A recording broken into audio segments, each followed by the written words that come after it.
మీ ఎలాంటి వ్యాపార ప్రకటనలకైనా వెంటనే మా ఛానల్ సంప్రదించండి. నమస్తే. ఈ రోజు మన స్టూడియోలో ప్రముఖ ఆధ్యాత్మికవేత్త ఐకాన్ ఆస్ట్రాలజర్ గట్టుపల్లి సురేష్ బాబు గారు ఉన్నారు. గురువుగారితో మాట్లాడేద్దాం. నమస్కారం గురుగారు. జై శ్రీమన్నారాయణ. సో దేవీ నవరాత్రుల్లో భాగంగా 6వ రోజు సో ఇంటి ఆచారం ఒకటి ఉంటుంది, ప్రాంతీయ ఆచారం ఒకటి ఉంటుంది. సో ఎవరికి వెసులుబాటు తగ్గట్టుగా అమ్మవారిని ఆరాధిస్తూ ఉంటారు. ఇంట్లో సులువుగా అమ్మవారిని పూజించే విధానం ఏంటి 6వ రోజు? సో ఎలాంటి నియమాలు కావచ్చు, పూజా విధానం ఓవరాల్గా ఎలా ఉండాలి గురుగారు?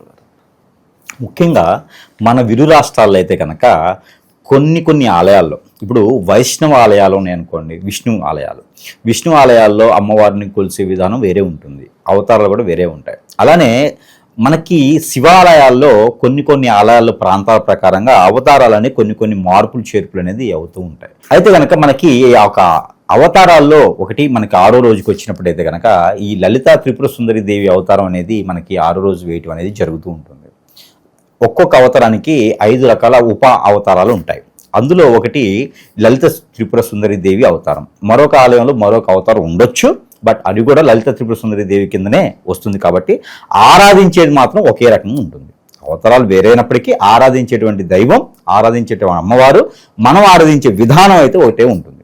అయితే ముఖ్యంగా 6వ రోజు కిందగా వచ్చేటప్పటికి ముఖ్యంగా లలిత త్రిపుర సుందరి దేవి ఏం చేస్తుందంటే, మనలో ఉన్నటువంటి క్రామక్రోధాలనే కాకుండా చెడు వ్యసనాలు ఏమైనా ఉంటే తొలగి చేస్తుంది, మనలో గ్రహరీత్య దోషాలు ఉంటే తొలగింపు చేస్తుంది. ఈ లలిత త్రిపుర సుందరి దేవి అవతారంలో ప్రత్యేకించి విషయం ఏంటంటే గ్రహదోషాలని తొలగిస్తుంది. కాబట్టి ఈవిడికి పెళ్ళిళ్ళు కానటువంటి పిల్లలు ఎవరైనా ఉంటే, పెళ్ళిళ్ళు కావాలి అనుకునేవారు ఎవరైనా ఉంటే, జాబులు కావాలి అనుకునేవారు ఎవరైనా ఉంటే, విదేశాలకు వెళ్ళాలి అనుకునేవారు ఎవరైనా ఉంటే, వారితో పాటు పెద్దలకైనా పిల్లలకైనా ఆరోగ్య సమస్యలు, స్కిన్కి సంబంధించిన సమస్యలు, లలిత త్రిపుర సుందరి దేవి అంటే ఆవిడ చాలా అందంగా ఉంటారు, ఆహ్లాదకరంగా ఉంటారు చూడటానికి. ఎవరు చూసినా కూడా కన్ను మిలపకుండా చూస్తారు, అంత అందంగా ఉంటారు లలిత త్రిపుర సుందరి దేవి. కాబట్టి కన్య పిల్లలు ఎవరైనా ఉన్నట్లయితే, అంటే పెళ్లి కాకుండా ఉన్నవారు ఎవరైనా ఉన్నట్లయితే, లలిత త్రిపుర సుందరి దేవికి ఆ రోజు శారీ కాదు, ఓనీలు కట్టుకొని హాఫ్ శారీ అంటారు, అలాగా ఓనీలు ఆ చుడిదార్స్తో నైవేద్యం కానీ సమర్పించుకోవాలి, అలానే పూజించుకోవాలి. ఆ రోజున సమీప దూరంలో ఎక్కడైనా చెరువులు, వాగులు, కుంటలు, కాలువలు, సెలయేలు లాంటివి ఉంటే దీపం, మనకి ఏదైతే కోరిక ఉందో ఆ కోరిక తీరాలి, లలిత త్రిపుర సుందరదేవి గారిని కొలుసుకుంటూ ఆ కోరిక నాకు నెరవేరాలి, అందులో ముఖ్యంగా పెళ్లి కావాలి, పెళ్లి అయ్యి భార్యాభర్తల్లో విడబాటు ఉంటుంది, వారు కూడా నా భార్య నాకు కలవాలి, నా భర్త నా దగ్గరికి రావాలి అనుకొని దీపారాజన అరటి తోరణాలు ఉంటాయి, ఆ అరటి తోరణాల్లో మట్టి పరిమితులు పెట్టేసి అరటి తోరణాల్లో ఆవు నెయ్యితో కానీ, నువ్వుల నూనెతో కానీ, కోకోనట్ ఆయిల్తో కానీ దీపారాజన చేసి వదిలినట్లయితే ఒక పొద్దు ఉండాలి. ఆ రోజున పాజిటివ్ ఉండి చాలా మంచిది. ఇంకా వారి ఆరోగ్యం సహకరించకపోతే అవసరం లేదు. అయితే ఆ రోజున ఈ లలిత త్రిపుర సుందరి దేవి అవతారం ఏదైతే ఉందో ఆ రోజున కనుక శివాలయంలో అభిషేకం కూడా చాలా ప్రసిద్ధి. ఆ రోజున ఎవరికైనా సరే నాగదోషం, కాలసర్పదోషం ఉన్నవారు అక్కడ రాహుకేతు పూజ చేస్తే కూడా ఇంకా ప్రసిద్ధి. అవన్నీ కూడా పటాపంచలైపోతాయి, అమ్మవారి యొక్క పాదాల చెంతనే ఉంటాయి ఈ నవగ్రహాలన్నీ కూడా. ఎవరైనా వెళ్ళి గోత్రనామాలతో అభిషేకం చేయించినా కూడా ఆలయాల్లోకి, అక్కడ పలాని వారు వచ్చారు, వాళ్ళకేమో దోషం ఉంటే ఇమ్మట వెళ్ళిపోవాలి, తీర్చేసి వాళ్ళకి ఉపశమనం కల్పించండి అని గ్రహాలతో చెబితే గ్రహాలు కూడా సానుకూలిస్తాయి ఆ రోజున. కాబట్టి ఆ రోజున ప్రతి ఒక్కరు కూడా మన ఇంట్లో పూజించుకొని, ఎక్కడైనా ఆలయం సమీప దూరంలో ఆలయం ఉంటే ఆలయానికి వెళ్ళి కూడా ఏదైనా పులిహోర ఉంటుంది, మనకి నిమ్మకాయతో చేసింది కానీ, చింతపండుతో చేసింది కానీ పులిహోర ఉంటుంది. ఈ పులిహోరలో ఇంగువ, తెల్లవాలు, మిరియాలు, అలానే ఎండుమిరపకాయలు కూడా వేయాలి. అప్పుడే ఆ గ్రహ శాంతి తొలగుతుంది. రాహువు, కేతువు, అలానే ఆ కుజుడు, ఈ గ్రహాలన్నీ కూడా సానుకూలంగా ఉన్నప్పుడే పెళ్లిళ్ళు అనేది అవుతాయి. కాబట్టి నేను చెప్పినటువంటి ఇంగ్రీడియంట్స్ దాంట్లో వేసి ఆ పులిహోరని కనుక నైవేద్యం పెట్టినట్టయితే, ఇక దాంట్లో కొత్తిమీర, కరివేపాకు, అవి లక్ష్మీ రూపం కాబట్టి ఈ ఒక శనివారం రోజు వస్తుంది కాబట్టి ఈ విధమైనటువంటి పులిహోరని ఆలయాల్లో సమర్పించాలి నైవేద్యంగా. మన ఇంట్లో కూడా నైవేద్యంగా అమ్మవారికి సమర్పించుకోవాలి. ఈ పులిహోర నైవేద్యం అనేది చాలా గొప్పది. ఆ రోజు మరో నైవేద్యం ఉంది, అది సద్ది. ఈ సద్ది అనేది నైవేద్యం పెట్టడం ద్వారా ఇంట్లో పిల్లలకి అనారోగ్య సమస్య అనేది తొలగుతుంది, పెద్దలకి కూడా అనారోగ్య సమస్య తగ్గుతుంది. అలానే దిష్టి దోషాలు అంటారు చాలా మందిలో, అరే ఈ అబ్బాయి చాలా బాగున్నాడు, చాలా మేధావి, ఈ అమ్మాయి చాలా మేధావి, ఎంత షార్ప్ మైండ్ ఉందో, బాగా చదువుతుంది, బాగా ఎదుగుతుంది, బాగా డాన్స్ చేస్తుంది, ఇలాంటి దిష్టి దోషాలు ఉంటాయి. ఈ దిష్టి దోషాలు కూడా తగ్గడానికి నైవేద్యం ఈ యొక్క పులిహోరతో పాటు దద్దోజనం కూడా సద్య అంటారు, దద్దోజనం అంటారు. ఈ దద్దోజనం కూడా నైవేద్యం పెట్టాలి. ఇది ఎలా? రేత్రి పూటనే ఒకరోజు ముందుగానే పాలు తీసుకొచ్చి కాచి చెవరేసి దాంట్లోనే అన్నం పెట్టొచ్చు. లేదంటే చెవరేసిన తర్వాత ఉదయాన్నే అన్నం వండేసి దానిలో పెట్టేసి దానిలో తాలింపు వేయకూడదు. తాలింపు వేయకుండా ఉల్లిపాయలు, కరివేపాకు, పచ్చిమిర్చి ఇవన్నీ కూడా పచ్చి వేయాలి. ఈ పచ్చి వేసి అమ్మవారికి నైవేద్యం పెట్టాలి. అలా పెట్టడం ద్వారా చంద్రుడి యొక్క దోషాలు, కుజుడి యొక్క దోషాలు కూడా తగ్గుతాయి. కాబట్టి ఏదైనా నైవేద్యం చెప్పామంటే దాని వెనక కథ చాలా ఉంటుంది. కాబట్టి ఇవన్నీ కూడా కొట్టి పడేయద్దు. గురువు గారు టైంపాస్ కోసమో ఏదో మాట్లాడతాడే కాదు.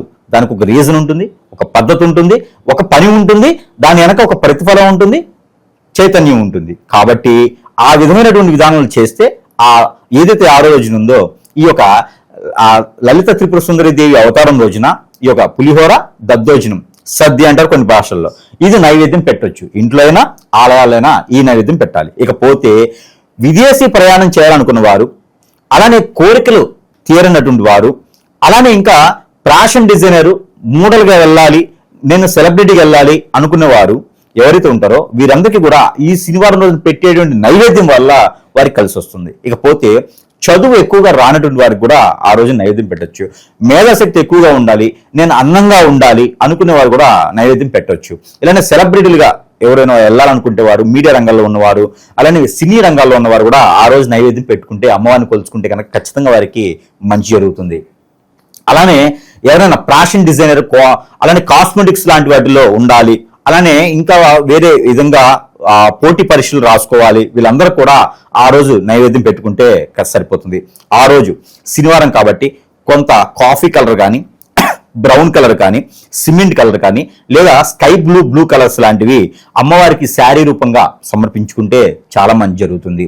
దానితో పాటు ఆ సమర్పించినటువంటి శారీస్ ఏవైతున్నాయో అవి వీరు తీసుకొని కట్టుకోవచ్చు. దానిలో ఎటువంటి సందేహం లేదు. దాంట్లో మళ్ళీ అందరికి డౌట్ వస్తూ ఉంటుంది. అట్లాంటిది అవసరం లేదు. ఈ లలిత త్రిపుర సుందరి దేవి మన మైండ్ సెట్ని, మన ఫేస్ని మనలో అట్రాక్షన్ కలిగించేస్తుంది, ఎదుటి వాళ్ళని మనకి వశపరుస్తుంది. కాబట్టి లలిత త్రిపుర సుందరి దేవిని కలవడం వల్ల వీరికి మంచి జరుగుతుంది. అందులో మరొకటి ఉంది. ఈ లలిత త్రిపుర సుందరి దేవి ఏం చేస్తుందంటే మనలో ఉన్నటువంటి చెడు దోషాలే కాదు, మనలో ఉన్నటువంటి ప్రకృతి దోషాలే కాదు, వీటితో పాటు ఎవరైనా మనకు తెలియకుండా శత్రువులు ఉండి ఉంటే, మన చుట్టూ ఉండే వాళ్ళు ఎవరైనా శత్రువులు ఉండి ఉంటే, వారు మన మీద ఏదైనా ప్రయోగం చేయించి ఉంటే అది కూడా పటాపంచలు చేస్తుంది గ్రహాలతో చెప్పి. లలిత త్రిపుర సుందరి దేవి ఆవిడ శివుని ఆధీనంలో ఉంటుంది. కాబట్టి అలాంటి శివుడు ముల్లోకాల్లో దేవుడు కాబట్టి ఆ ఒక మన మీద చేయించినటువంటి క్రియలు ఏమైనా ఉంటే తీస్తుంది. కాబట్టి ఈ రకమైన ప్రయత్నం చేయాలి. మరొకటి, ఆ రోజున నువ్వులు బెల్లం కలిపినటువంటి కూడా నైవేద్యం పెట్టొచ్చు. వీటితో పాటు నువ్వులు బెల్లం కలిపి చేసినటువంటి పదార్థాలు కూడా నైవేద్యం పెట్టొచ్చు. పల్లీలు పుట్నాలతో చేసినటువంటి పదార్థాలతో కూడా నైవేద్యం పెట్టొచ్చు. ఈ విధమైన నైవేద్యం పెట్టుకుంటూ వీరు ఆహ్లాదకరంగా, ఆనందంగా పిల్లల్లోని దిష్టి దోషాలన్నీ పోయేదానికి పెట్టుకోవచ్చు. ఆ రోజున ఇంట్లో ఏదైనా దోషాలు ఉంటే కూడా ముడుపు ఏదైతే ఉంటుందో, ఇంటికి దిబ్బందన, అష్టదిబ్బందన చేసినటువంటి ముడుపు, ఇంట్లో చెడు రాకుండా ఉండేటువంటి చేసిన ముడుపు, అలానే గుమ్మడికాయలు కావచ్చు, అలానే కొబ్బరికాయలు కావచ్చు, నిమ్మకాయలు కావచ్చు, ఇంటికి కట్టాలంటే కూడా ఆ రోజు కట్టుకోవచ్చు. ఆ రోజు కట్టుకోవడం ద్వారా మంచి ఆహ్లాదకరంగా ఉంటుంది.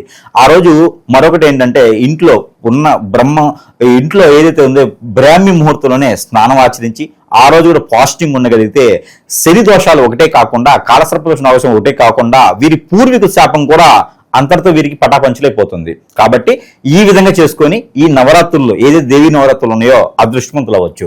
ఏదో చేసేసాము, మా ఏరియాలో గుడి ఉంది, అలా పోతే ప్రసాదం పెట్టారు, ఇది కాదు. చేసుకునే విధానంలో చేసుకుంటే ఖచ్చితంగా ఎవరైనా అనుగ్రహమిస్తారు. దేవతలు కాబట్టి ఖచ్చితంగా మనం దీవిస్తారు. వారి యొక్క కృపా కటాక్షాలు మన మీద ఖచ్చితంగా వెలవెలగా వారి యొక్క చల్లని చూపు మన మీద ఉంటుంది. కాబట్టి ఈ విధంగా చేసుకొని, ఇంకొకటి, ఎవరికైనా గండాలు ఉంటాయి, ఆ గండాలు కూడా తొలగిపోతాయి. అమ్మవారు ప్రశాంత రూపిణి కాబట్టి ఆవిడ ఎక్కువగా ప్రశాంతంగా ఉండుటూ మనకి ఎక్కువ దీవెనలు ఇస్తూ ఉంటారు. కాబట్టి ఈ లలిత త్రిపుర సుందరి దేవి అవతారం అనేది చాలా గొప్ప అవతారం. కాబట్టి ఈ అవతారం కొలుచుకోవడం వల్ల శత్రు భయం కూడా దూరం అవుతుంది. కాబట్టి ఈ విధంగా కొలుచుకొని అదృష్టవంతులు అవ్వచ్చు. సో 6వ రోజు ఓవరాల్గా పూజా విధానం ఏ విధంగా ఉండాలి, అమ్మవారిని ఏ విధంగా ఆరాధించాలి, మీ మాటల్లో చాలా బాగా వివరించారు. ధన్యవాదాలు.